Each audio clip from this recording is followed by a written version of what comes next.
একভাবে প্রতিবাদ করব।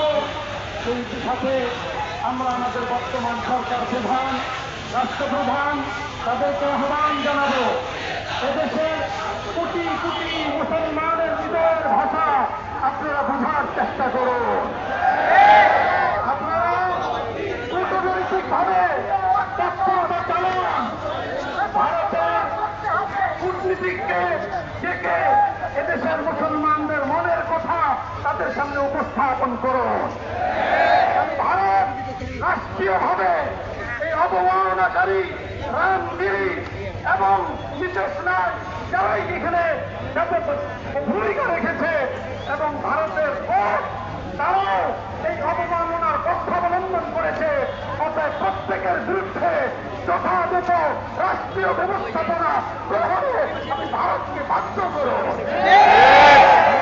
সারা পৃথিবীর মুসলিম কান্ট্রিগুলোকে, রাষ্ট্রগুলোকে ঐক্যবদ্ধ করার ক্ষেত্রে আমাদের বাংলাদেশ সরকার পার্শ্ববর্তী দেশ হিসেবে তাদেরকে সংগঠিত করা তাদের দায়িত্ব।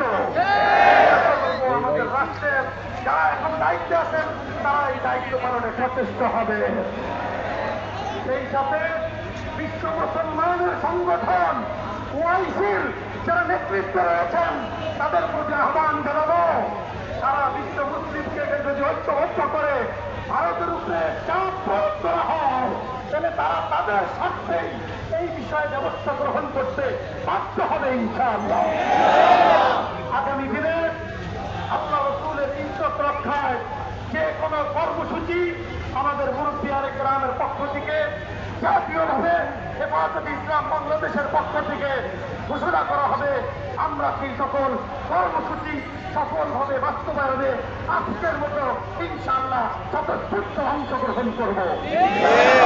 দেখে আমরা মিছিল সমাপ্তি ঘোষণা করছি। সংক্ষিপ্ত দোয়া হবে, দোয়ার পরে আমরা যার যার জায়গায় সুন্দর মতো শৃঙ্খলার সাথে ইনশাআল্লাহ ফিরে যাব। সুবহানাল্লাহি ওয়া বিহামদিহি সুবহানাল্লাহ।